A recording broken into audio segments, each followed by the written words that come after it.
Chapter 4, Psychological Disorders.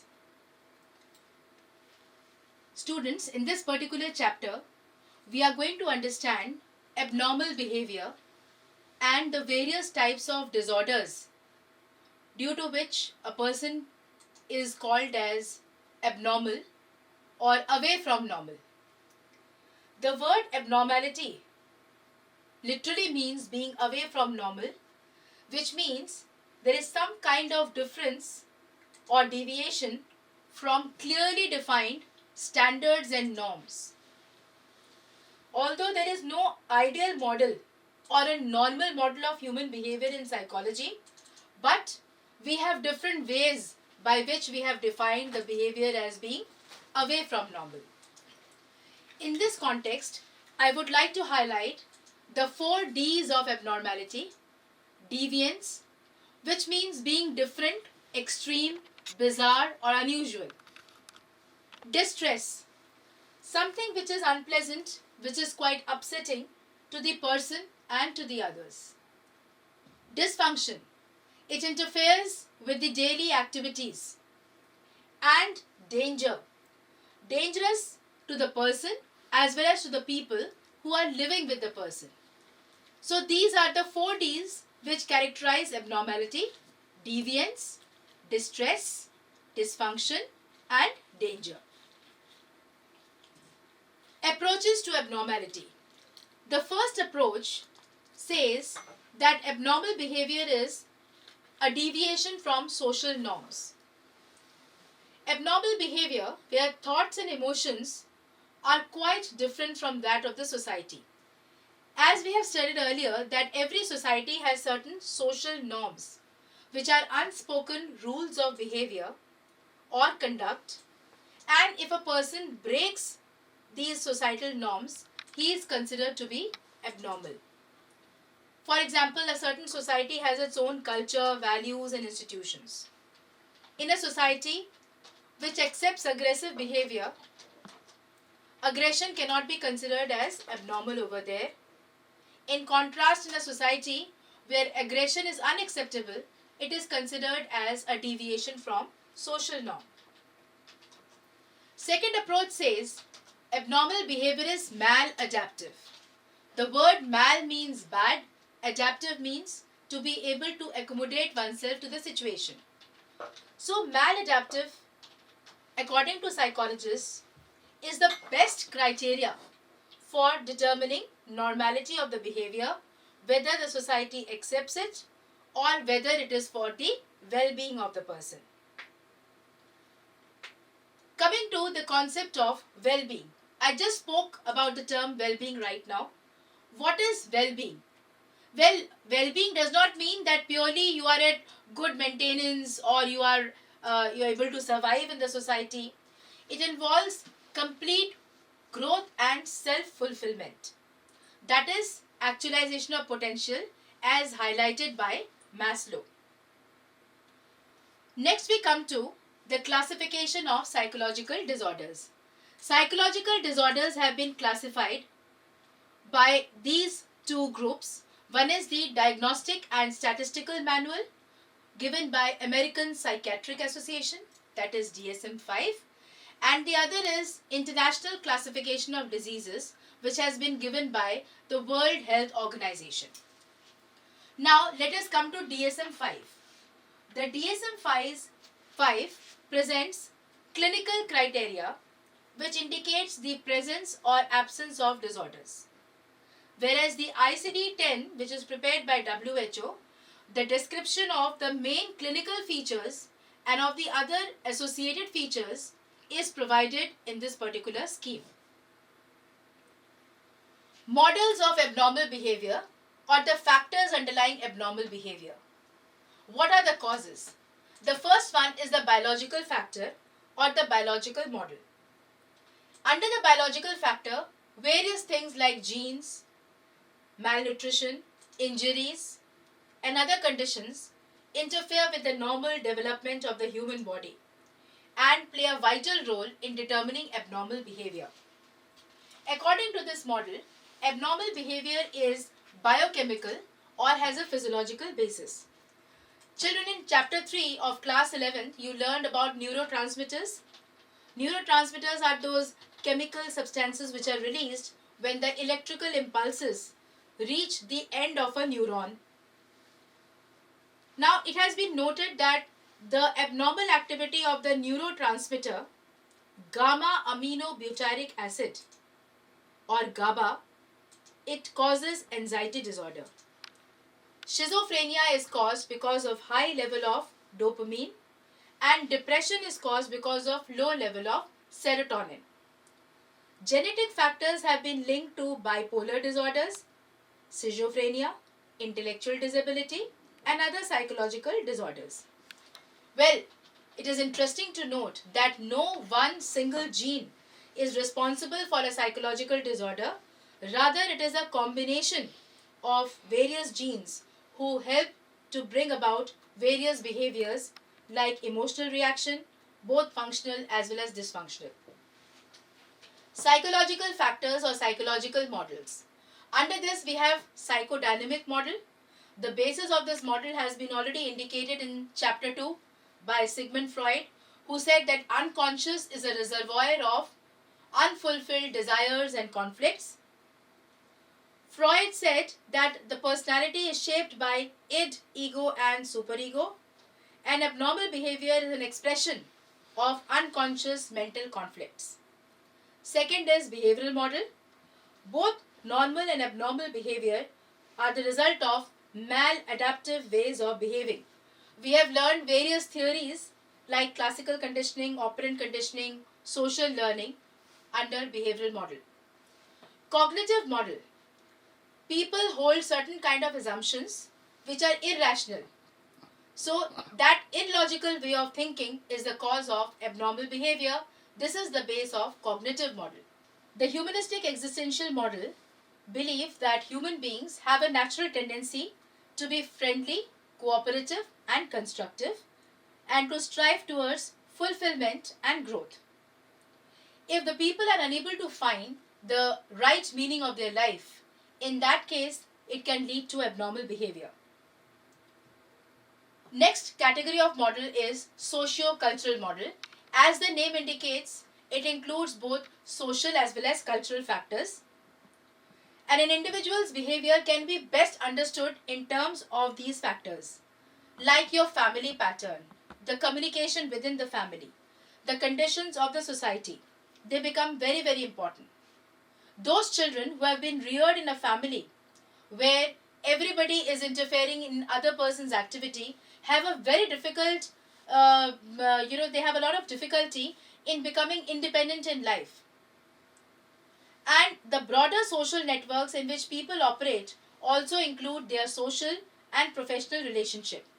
If the people are cut off from social support, that is strong and interpersonal relationship, they are likely to become depressed than those people who have good friendship. So in all, we come to know that family and interpersonal relationships play a very important role in suggesting about normal and abnormal behavior. Last but not the least is the Diathesis-Stress Model. You must be wondering what is the meaning of the word diathesis. It means biological predisposition to the disorder. It has three components.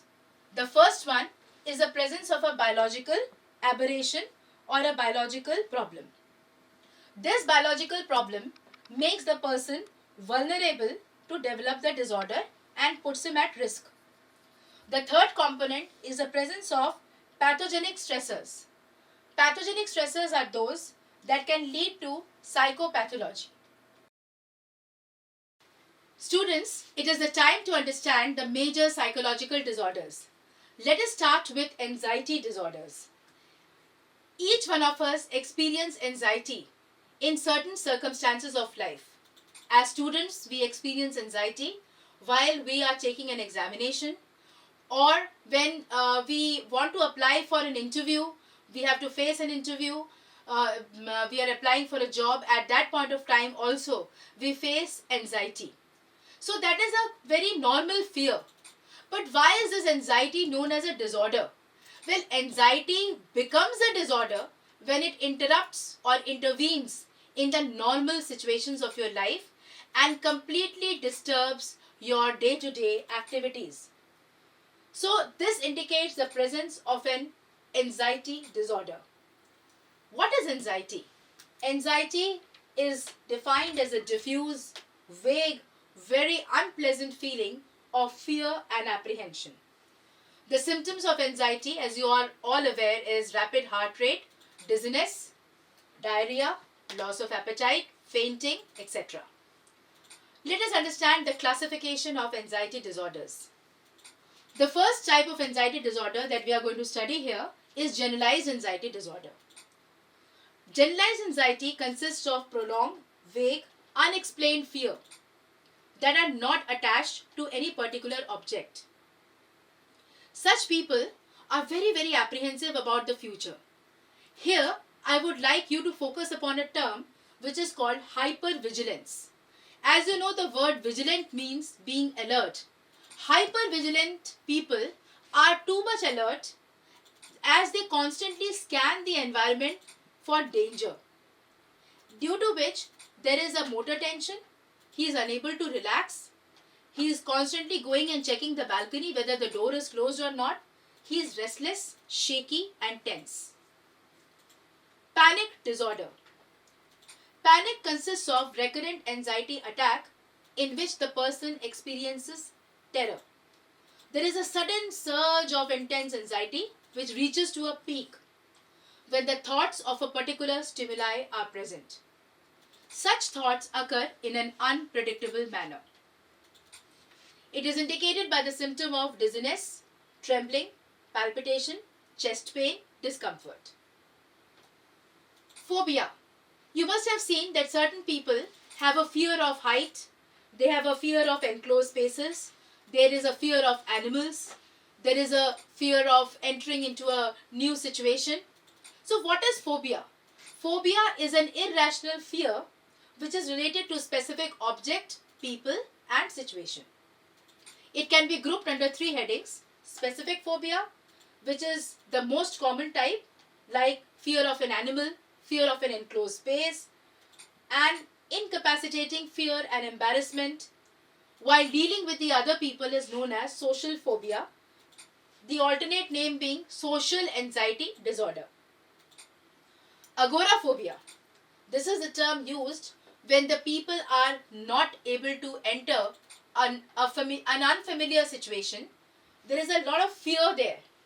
So they do not want to leave their houses and they are not able to carry out normal activities.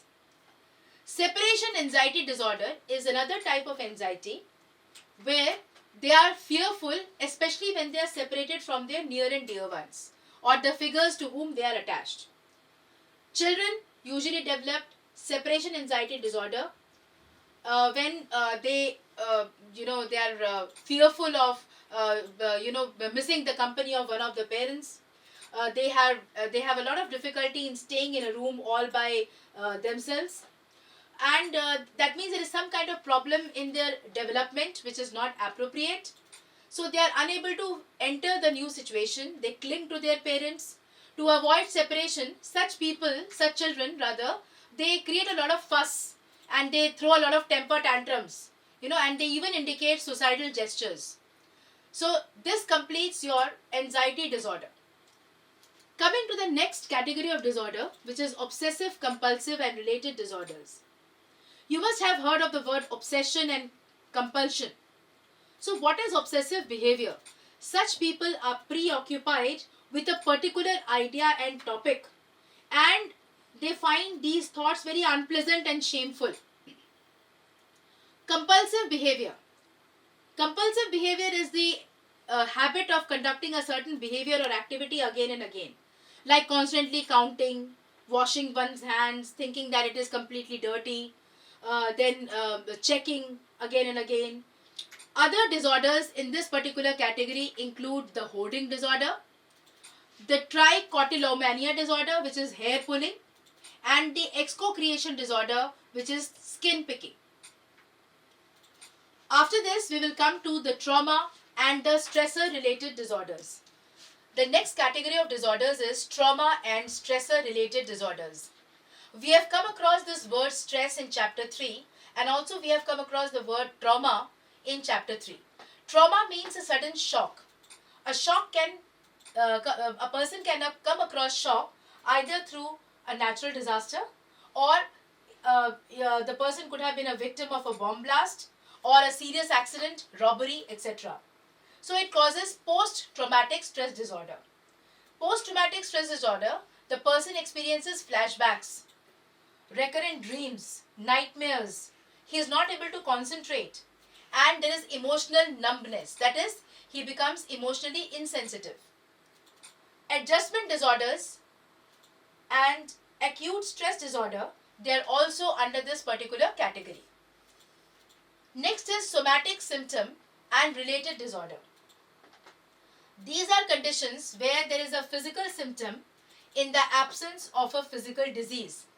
This means that the person may not have contracted a serious illness, but he has an assumption, a strong belief that he is medically unfit. So let's understand the various categories under this particular type. The first is somatic symptom disorder, where there is a persistent body-related symptom which may or may not be related to any medical condition. People, they are overly occupied with these symptoms and they frequently visit the doctors to get themselves checked, due to which there is a lot of distress in their life. Illness anxiety disorder. Again, these people, they worry a lot because anxiety, as you know, is worrying. So they worry a lot that they have developed a serious illness, and they constantly worry about this possibility. So they are constantly preoccupied with their health and concerned about the undiagnosed disease. They do not respond to any kind of assurance. That means even if the doctors, they certify that medically they are fit, they still will be not able to remove this particular fear that they are medically unfit. The symptoms of conversion disorders are also very interesting to study. The person feels that there is a loss of part or some body function, which is like blindness, deafness, paralysis, and difficulty in walking. Dissociative disorders. Dissociation means complete cutting off this connection between ideas and emotion. Under this category, you have dissociative amnesia. Amnesia, you know, is memory loss, but here, let me tell you students, there is a selective memory loss but without any organic or biological cause. Some people cannot recall anything about their past, but there are certain people who can not recall certain specific events, places, objects, but their memory for the other events remains intact. A part of this dissociative amnesia is known as Dissociative Fugue. The feature is that the person, he will walk away from his workplace and home. He will go to a different city, assume a different identity, and even he is not able to recall the previous identity. This period is called fugue, and this ends that one fine morning he suddenly wakes up with no memory of what has happened in between, and he will go back to his original place. So this is also associated with overwhelming stress. Dissociative identity disorder. Well, you must have come across various movies and films in which they have talked about multiple personality, where there are persons with two personalities who are not aware about each other. It happens basically because of traumatic experiences in childhood. The person assumes personalities that may or may not be aware of each other. Depersonalization disorder. It is a dream-like state where the person has a sense of being separated from self as well as from reality. There is a change in the person's perception, and the person's sense of reality is temporarily lost or it is changed. Depressive disorders. Depression is a common term, or it is a commonly used term, but let me tell you, the people who are under depression, they have symptoms which you can be explained with the help of the major depressive disorder. Depression means negative moods and behavioral changes. Major depressive disorder is a period of depressed mood and lack of interest and pleasure in most of the activities of life. There is a change in the weight of the body. There is a problem of sleep. The person feels tired. He is not interested in any activity. He is agitated, and thoughts of death and suicide constantly occupy his mind. So, what are the factors leading to depression? It could be genetic makeup, heredity. It is a very important risk factor. Age is also a risk factor. Women are particularly at risk during young adulthood, while for men, it is basically the men who are in their mid-adulthood that, or in their middle age, they display chances of suicide. Similarly, gender also displays a very important role. Women, in comparison to men, are more likely to report a depressive disorder. Bipolar and related disorders. Bipolar mood disorders were earlier referred to as manic depressive disorder. We have bipolar 1 disorder, which involves both mania and depression, and others are bipolar 2 disorder and cyclothymic disorder. Students, let us take up today a topic which has been much heard of and is definitely a psychological disorder. It is suicide. Suicidal behavior indicates difficulties in problem solving, managing stress, and emotional expression. The stigma surrounding suicide continues despite recent advances of research which has taken place in this field. Improving the identification and managing the behavior are very, very important in order to prevent suicide. Suicides are preventable. Certain measures have been suggested by WHO in this connection. These measures include reporting of suicide by media in a responsible way, bringing in alcohol-related policies, early identification and treatment as well as care of people who are at risk, training the health workers in evaluating and managing suicide, care for people who attempted suicides and providing them full community support so that they do not feel dejected in life. It is very, very important to identify the students in distress. As you have learned earlier in class 11th, that adolescence is a stage of storm and stress, and many things like academics, peer pressure, etc., they play a very important role in students' life. Any unexpected or striking change in the student's performance should be taken seriously. For example, when he starts losing his interest in the day-to-day activities, when there is a dip in the performance or the lower grades are being achieved in the class, there is a decrease in effort and initiative, he misbehaves with people as well as with his family members, mysterious absence which is unaccounted for, smoking or drinking, or even drug abuse. In this situation, we need to enhance his self-esteem so that he can take pride in himself. How to encourage him? There are certain steps for doing that. Give importance to his positive experiences in life, thus helping him to develop a positive identity. Increasing his self-confidence is another way. Provide him ample amount of opportunities so that he can prove himself in the various areas like physical, social, and vocational skills. Establishing a clear-cut communication with the student. Setting certain goals which are realistic, which are measurable, which are transparent, which are achievable. In these ways, the students can not only achieve their goals, but they can also enhance their positive self-concept.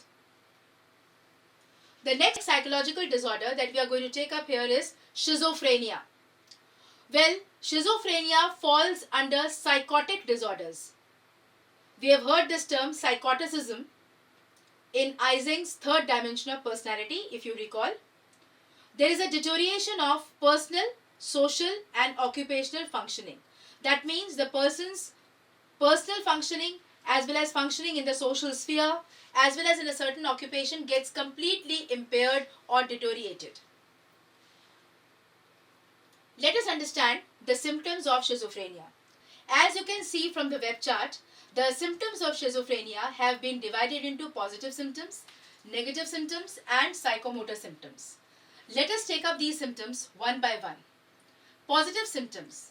Positive symptoms are also called pathological excesses or bizarre conditions in a person's behavior.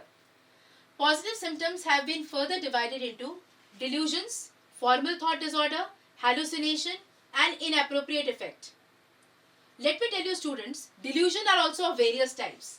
Number one is a delusion of persecution, which is very common, where the schizophrenics feel that somebody is plotted against them or they are spying against him. Delusion of reference. They attach special meaning to the actions of other people or any kind of event or any kind of object. There is a delusion of grandeur where the schizophrenic, they feel that they are specially empowered persons, like they are the reincarnation of Shiva. And delusions of control, where they feel that their feelings, thoughts and actions are being controlled by others. Next we come to formal thought disorder that can make the communication very difficult. Amongst the formal thought disorder, we have thoughts or thinking which is illogical, invention of new words which is referred to as neologisms, and inappropriate repetition of the same thought which is called perseveration. They also suffer from hallucination. Hallucination is a commonly used term which means perceptions that occur in the absence of external stimuli. We have auditory hallucination, which is very common. Patients, they hear the sound and voices which are speaking the words and phrases, sentences which are directly connected to him. Tactile hallucination, tingling or burning sensation. Somatic hallucination, in which they feel that something is happening within the body or within the stomach.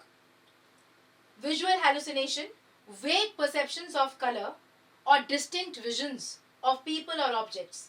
Gustatory hallucination, the food or drink may taste very strange. And olfactory hallucination, which is involving smell of the poison or smoke. People with schizophrenia even display inappropriate affect, that is emotions which are not suited as per the situation. For example, maybe on a sad occasion, they are displaying emotions as being very happy. So it is inappropriate to the situation. Now I come to the negative symptom. People with schizophrenia show alogia, which is called poverty of speech. They show blunted affect, that is the feelings of joy, anger, sadness are less as compared to the normal people. Sometimes they do not show any kind of emotions at all, which is called flat affect. And avolition, which means inability to start or complete a particular course of action. Next we have psychomotor symptoms. Psychomotor symptoms in extreme forms are known as catatonia. Among the psychomotor symptoms we have catatonic stupor. The catatonic stupor means staying motionless or silent for a very long stretch of time. Some people, they show catatonic rigidity. Rigid posture is being maintained or upright posture is being maintained for hours together, which you and me, normal people like us, cannot do so. Catatonic posturing, that is assuming awkward posture or positions for a very long period of time. So with this we complete schizophrenia and its symptoms. Now I would like to focus upon certain neurodevelopmental disorders. A common feature of this neurodevelopmental disorder is that they happen in the early stage of development. Sometimes these symptoms, they appear before the child enters the school or maybe during the early stage of schooling. These disorders result in hampering of personal, social, academic and occupational functioning. Let us discuss the various types of neurodevelopmental disorders. The first one is attention deficit hyperactivity disorder. Then we have autism spectrum disorder. intellectual disability, and followed by specific learning disorder. ADHD. The two features of ADHD are being inattentive and hyperactivity impulsivity. These children are unable to continue with their mental effort or sustain their mental effort during work or play. They have a hard time keeping their minds on one thing. They do not listen, they do not concentrate, they get distracted and are unable to complete their assignments. Even those who are impulsive are not able to control their immediate reactions or to think before they act. Hyperactive children are always in constant motion. They may climb, squirm, run around the room without any reason, and parents, they say, they are driven by motor or always on the go. Autism spectrum disorder. There is an impairment of social interaction and communication and very repetitive or stereotyped activities, interests, etc. They have difficulties in social interaction and communication and also in relating themselves to the other people. They show serious abnormalities in communication and language that may persist over time. Many of them, they develop speech pattern, and sometimes many do not even develop that speech pattern. Such people or such children, they show narrow patterns of interest such as lining up of objects or very, very stereotyped body movements such as rocking, etc. Intellectual disability. Intellectual disability refers to those intellectual functioning where the IQ is 70 or below and deficits of impairment in adaptive behavior. Such people, they show impairment in self-care, home living, social and interpersonal skills, which are manifested normally before the age of 18 years. Following this, we come to the last disorder, which is called specific learning disorder. In the case of specific learning disorder, the individual experiences difficulty in processing information efficiently and accurately. They have basic problems in the skills like reading, writing and mathematics. However, individuals can reach acceptable performance if they make efforts or if additional inputs are given to them.